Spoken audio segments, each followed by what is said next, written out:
اعوذ باللہ من الشیطان الرجیم بسم اللہ الرحمن الرحیم۔ ماہ رمضان میں 27ویں تراویح میں پڑھے جانے والے قرآن شریف کی تفسیر پیش ہے۔ قد سمیع اللہ پارے 28 اور سورہ المجادلہ شروع ہوئے۔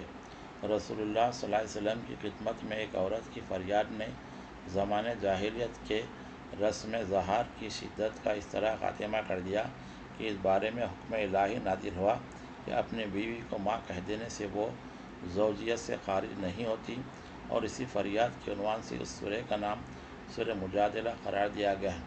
ظہار کا کفارہ ایک غلام آزاد کرنا یا 60 روزے رکھنا یا 60 مسکینوں کو کھانا کھلانا مقرر کیا گیا ہے۔ برے ارادے سے آپس میں سرگوشیاں کرنے والوں کو بتا دیا گیا ہے کہ اللہ تعالیٰ کو اس کا پورا علم ہو جاتا ہے اور وہ ان کے ساتھ موجود رہتا ہے۔ کسی نیک کام یا اچھے مقصد کے لیے اگر ایسا مشورہ کیا جائے تو مضائقہ نہیں، لیکن بری نیت یا کسی سازش کے طور پر اگر ایسا کیا جائے تو اس کی سخت باز پرس ہوگی۔ مسلمانوں کو آداب مجلس کا پوری طرح لحاظ رکھنے کی ہدایت کی گئی۔ جب مجالس میں کشادہ جگہ ہو تو پھیل کر بیٹھ سکتے ہیں، لیکن جب جگہ کی تنگی ہو تو سمٹ کر بیٹھ جانا چاہیے۔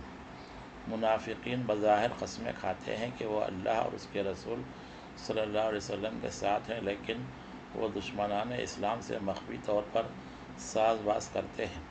یہ لوگ حزب الشیاطین ہیں۔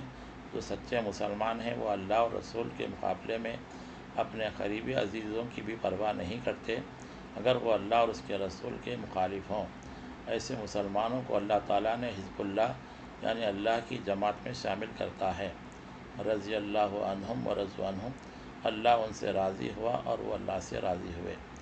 سورہ الحشر شروع ہوا۔ حشر کے معنی جلا وطنی کے ہیں۔ یہودیوں کے قبیلے نے جب معاہدے کے باوجود مسلمانوں کے خلاف سازشیں کی تو ان سے جنگ کر کے ان کو جلا وطن کر دیا گیا، اور جو مال اس طرح ملا وہ رسول اللہ صلی اللہ علیہ وسلم نے فی سبیل اللہ مستحقین کو تقسیم کر دیا۔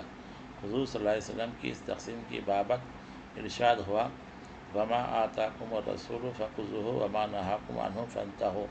جو کچھ تم کو تمہارے رسول عطا کریں اور خوشی سے قبول کر لو، اور جس سے منع کریں اس سے کنارہ کش ہو جاؤ۔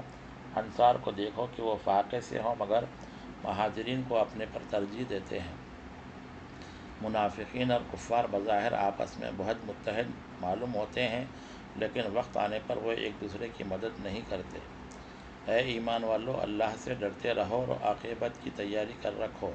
اہل دوزخ اہل جنت کی برابری نہیں کر سکتے۔ اہل جنت تو کامیاب و بامراد ہوتے ہیں۔ یہ قرآن مجید اگر پہاڑوں پر نازل کیا جاتا تو پہاڑ جھک جاتے اور پھٹ پڑتے۔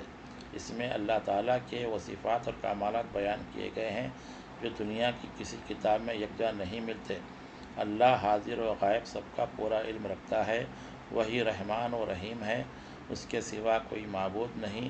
وہی سارے جہاں کا بادشاہ، پاک مقدس، بے عیب، امن دینے والا، مہربان اور بڑی عظمت والا ہے۔ وہی ہر چیز کا خالق، موجد اور مصور ہے، اور وہی زبردست حکمت والا ہے۔ وہو العزیز الحکیم۔ سورہ الممتحنہ شروع ہوا۔ مسلم عورتوں کے امتحان لینے کا حکم ہے۔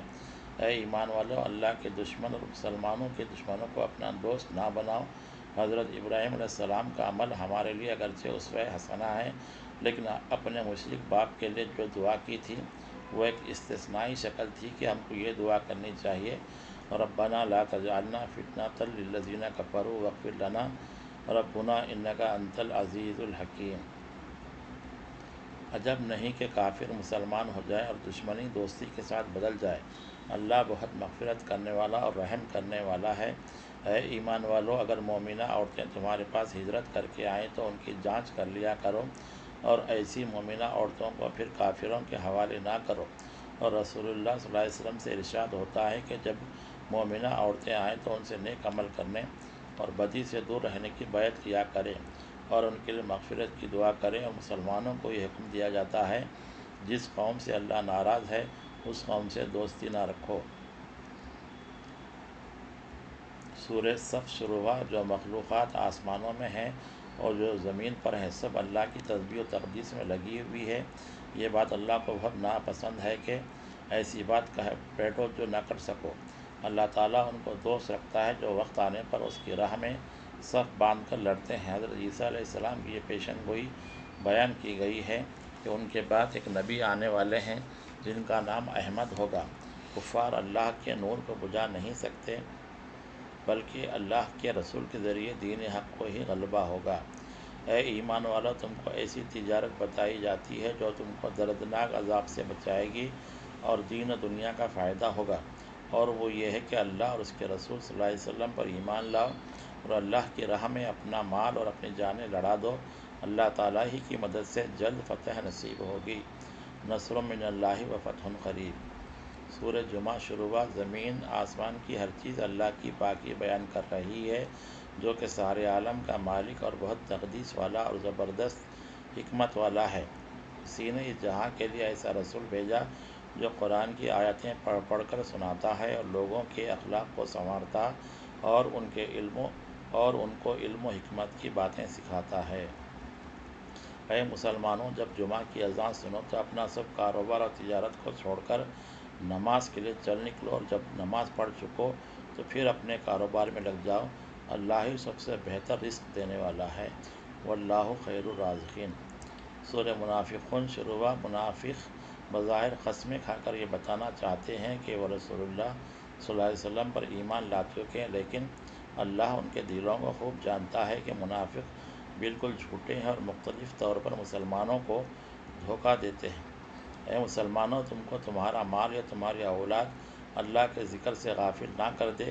جو کچھ تم کو اللہ نے دیا ہے اس میں سے کچھ راہ اللہ میں خرچ کرتے رہو قبل اس کے کہ موت آ جائے۔ سورہ تغابن شروع ہوا۔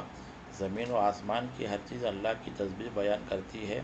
اسی کی سب سلطنت ہے، اسی کی سب تعریف ہے۔ کفار یہ زعم کرتے ہیں کہ وہ مرنے کے بعد پھر زندہ نہیں ہوں گے، حالانکہ اللہ ان کو ضرور زندہ کرے گا، اور وہ دن ہار جیت یعنی تغابن کا ہوگا۔ جو بھی مصیبت آتی ہے وہ اللہ کی مرضی سے آتی ہے۔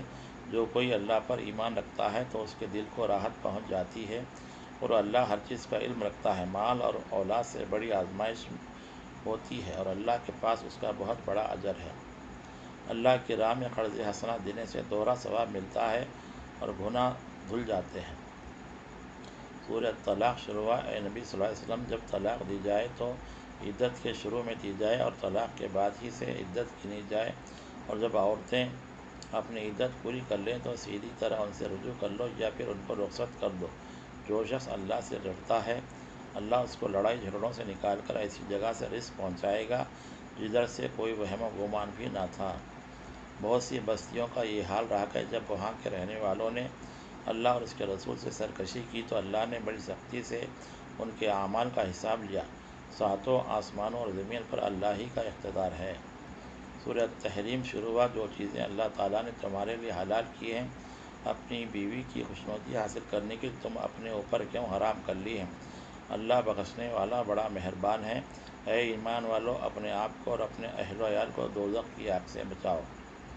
اے ایمان والو، اللہ کی جناب میں خالص دل سے توبہ کرو اور یہ دعا کرتے رہو: